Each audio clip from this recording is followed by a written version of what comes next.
मनीष कश्यप के कट्टर दुश्मन तेजस्वी यादव, आपको पता है ना, उसको लेकर के कोर्ट में अहम फैसला आ गया। इतना बड़ा फैसला आ गया है ना, जिसे सुन करके आप हैरान और परेशान हो जाएंगे कि कोर्ट ने आखिर ऐसा क्यों कह दिया। भाई ऐसा क्या कर दिया कोर्ट तेजस्वी यादव को लेकर के, जानना बेहद जरूरी है। आखिर कोर्ट ने ऐसा एक्शन क्यों लिया, बहुत बड़ा नमस्कार, आप देख रहे हैं यूथ इंडिया एनटीवी और मैं हूं आपका दोस्त राजा पांडे। मनीष कश्यप के कट्टर दुश्मन तेजस्वी यादव, जिसके ऊपर दो दो केस चल रहे हैं। एक तो लैंड फॉर जॉब स्कीम में चल रहा है, दूसरा मानहानि का केस चल रहा है, जो कि गुजरात के एक बड़े उद्योगपति हरेश मेहता ने किया है केस तेजस्वी यादव पे। और दोनों केस चल रहा है सुप्रीम कोर्ट दिल्ली में। एक बात जान लीजिए कि तेजस्वी यादव वही व्यक्ति हैं जो हमेशा बोलते हैं कि हम लालू प्रसाद यादव के बेटे हैं, बड़े बड़े बोल बोलते हैं, लेकिन यहाँ पे झुकते हुए नजर आए तेजस्वी यादव। सुप्रीम कोर्ट में नतमस्तक हो गए तेजस्वी यादव जी और हाथ जोड़ते हुए नजर आए। लेकिन फिर भी कोर्ट ने जो एक्शन लिया ना, जो फैसला दिया, वाकई सुन करके आपके कान जो है ना फट जाएंगे, आंखें चौंधिया जाएंगे। ऐसी फैसला ले लिया है कोर्ट ने, सुप्रीम कोर्ट ने। पहले आप वीडियो को शेयर कीजिए, अधिक से अधिक शेयर कीजिए, ताकि जितने लोग हैं ना सबके पास ये वीडियो पहुंच सके, सबको ये जानकारी मिल सके कि आखिर कोर्ट ने ऐसा फैसला क्यों लिया। कीजिएगा। और अभी तक आपने हमारे चैनल को सब्सक्राइब नहीं किया है, प्लीज लाल बटन दबा के चैनल को सब्सक्राइब कर लीजिए, लाइक कर दीजिए और बेल के आइकन को प्रेस जरूर कीजिएगा, ताकि टाइम टू टाइम न्यूज का अपडेट आप तक पहुंचता रहे। आज जो पहले से ही हमारे चैनल को सब्सक्राइब कर रखे हैं उनको दिल से धन्यवाद। आपको बता दें हम कि तेजस्वी यादव, जिनके ऊपर जमीन लिया गया है नौकरी के बदले, जब उनके पिता श्री लालू प्रसाद यादव जब रेल मंत्री थे, उस समय में ग्रुप डी में नौकरी देने के लिए जमीन लिया गया, यानी कि नौकरी के बदले जमीन लिया गया है, जिसके एवज में ईडी चार्जशीट भी दाखिल कर चुका है। तेजस्वी यादव का नाम उसमें है। लालू प्रसाद यादव, मीसा भारती और राबड़ी देवी, सबका नाम तो था पहले से, लेकिन तेजस्वी यादव का नाम भी बाद में उसमें जुड़ गया, यानी ईडी ने उनका भी नाम डाल दिया चार्जशीट में। और राज्य एवेन्यू कोर्ट दिल्ली में उनका केस चल रहा है।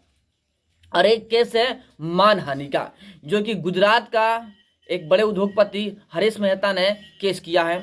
वो जानते हैं क्यों, पता ही होगा आपको। अगर नहीं भी पता है फिर भी आपको संक्षिप्त में बता देते हैं।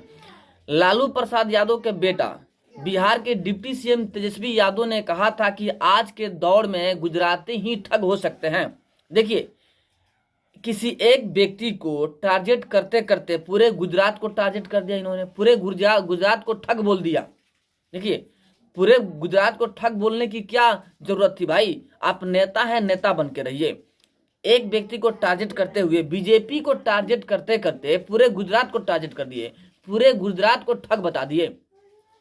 यानी कहीं ना कहीं इनका मनोबल बहुत ज्यादा बढ़ गया है। लेकिन कोर्ट को चाहिए कि मनोबल तोड़ने के लिए अच्छी फैसला ले, लेकिन कोर्ट ने जो फैसला लिया ना, अब दांतों तले उंगली चबा जाएंगे।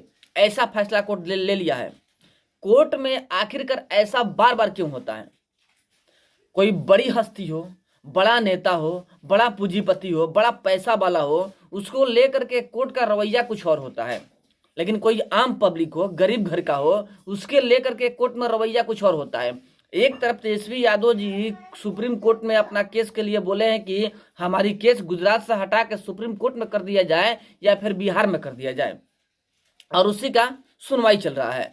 एक तरफ मनीष कश्यप के ऊपर जब केस किया गया था, एफआईआर हुआ था, सुप्रीम कोर्ट में केस गया था, और सभी केस को कल्ब करने की बात की जा रही थी ना, बिहार में लाने की बात की जा रही थी, तो यही सुप्रीम कोर्ट है कि मनीष कश्यप का केस सुनने से मना कर दिया, सिरे से खत्म कर दिया, बात ही नहीं सुना।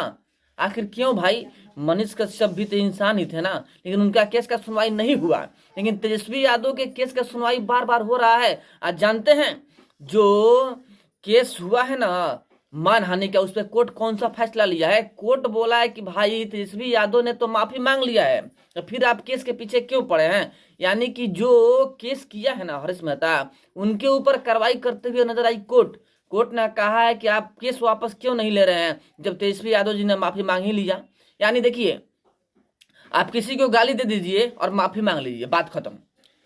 बात यही ना हुआ भाई, सुप्रीम कोर्ट के मत अनुसार तो बात यही हुआ किसी को गाली दीजिए, किसी को 2 लाठी मार दीजिए, किसी को गोली मार दीजिए और कोर्ट में जाके माफी मांग लीजिए, माफी मांग लीजिए, सब कहानी खत्म, कोर्ट के अनुसार यही है। देखिए बात ये ना कहीं कोर्ट में भी कुछ लोग हैं, कुछ जज हैं जो कि कांग्रेसी हैं और कांग्रेस के रवैया के अनुसार चलते हैं, इंडिया अलायंस के गैंग में शामिल हैं, जो कि नहीं चाहते हैं कि भारत आगे बढ़े, इसीलिए ऐसा ऐसा फैसला देते हैं। जानते हैं क्या फैसला हुआ है कि इनके केस को खारिज किया जाए, मानहानि का जो केस है उसे खत्म किया जाए, और उल्टा रिपोर्ट मांग लिया गया हरीश मेहता से कि आप बार बार केस को टारगेट क्यों कर रहे हैं, जब तेजस्वी यादव ने माफी मांग ही लिया है तो केस को बरकरार क्यों रखा जाए, रिपोर्ट दीजिए वरना आप ही पे एक्शन होगा। अब सोचिए, अगर आप गाली दिए हैं तो कोर्ट में माफी मांग लीजिए, आपका केस खत्म, और उल्टा एक्शन होने लगा किस पे, जो आप पे केस किया है ना, जिसको आप गाली दिए हैं, यानी गाली भी सुनिएगा और आपके ऊपर केस भी होगा, मार भी खाइएगा, आप ही के ऊपर उल्टा केस होगा, मारने वाला आप ही पे केस कर देगा। यह हालात है सुप्रीम कोर्ट का। कहीं ना कहीं सुप्रीम कोर्ट का रवैया जो है बहुत गलत है, इससे इफेक्ट पड़ता है, आम पब्लिक पे इफेक्ट पड़ता है, कहीं ना कहीं लोगों का भरोसा कोर्ट पे होता है। लोग चाहते हैं कि कोर्ट में सबके साथ में एक जैसा फैसला हो, तो फिर इंसान देख करके, चेहरा देख करके फैसला क्यों, तेजस्वी यादव के साथ में ऐसा फैसला और मनीष कश्यप के साथ में दूसरा फैसला क्यों। कहीं ना कहीं कोर्ट का रवैया भी गलत है। यहाँ पे कोर्ट के जो व्यवस्था है उसे सुधारना बेहद जरूरी है। पीएम नरेंद्र मोदी को चाहिए कि कोर्ट के ऊपर एक्शन ले, एक कानून बनाए जिसके जरिए यह हो कि अगर सुप्रीम कोर्ट के कोई जज चेहरा देखकर फैसला करता है तो जज के ऊपर कार्रवाई होनी चाहिए, ताकि भविष्य में कोई ऐसा घटना न हो। दूसरा केस तेजस्वी यादव का था, जमीन लिया गया था नौकरी के बदले रेलवे में, उसका भी फैसला 22 जनवरी को होने वाला था, लेकिन फैसला को टालते हुए 27 जनवरी को कर दिया गया है।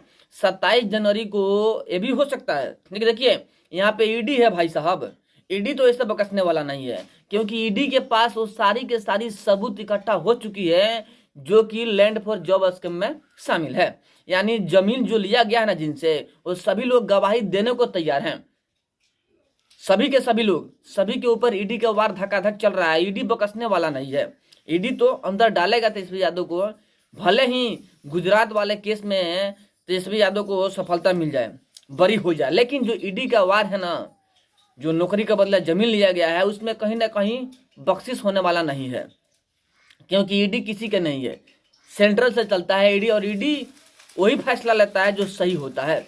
ईडी कोर्ट के फैसला जो भी हो, ईडी अगर सही है तो कोर्ट का फैसला भी ईडी के पक्ष में ही होगा, दूसरा फैसला कोर्ट नहीं ले सकता है, क्योंकि ईडी है भाई साहब, ईडी कोई छोटा मोटा औकात नहीं रखता है, नेशनल लेवल पे है, भारतीय है, यानी सेंट्रल गवर्नमेंट से चलता है ईडी, किसी राज्य स्तर पर नहीं है कि आप दबाव डाल के रोक सकते हैं।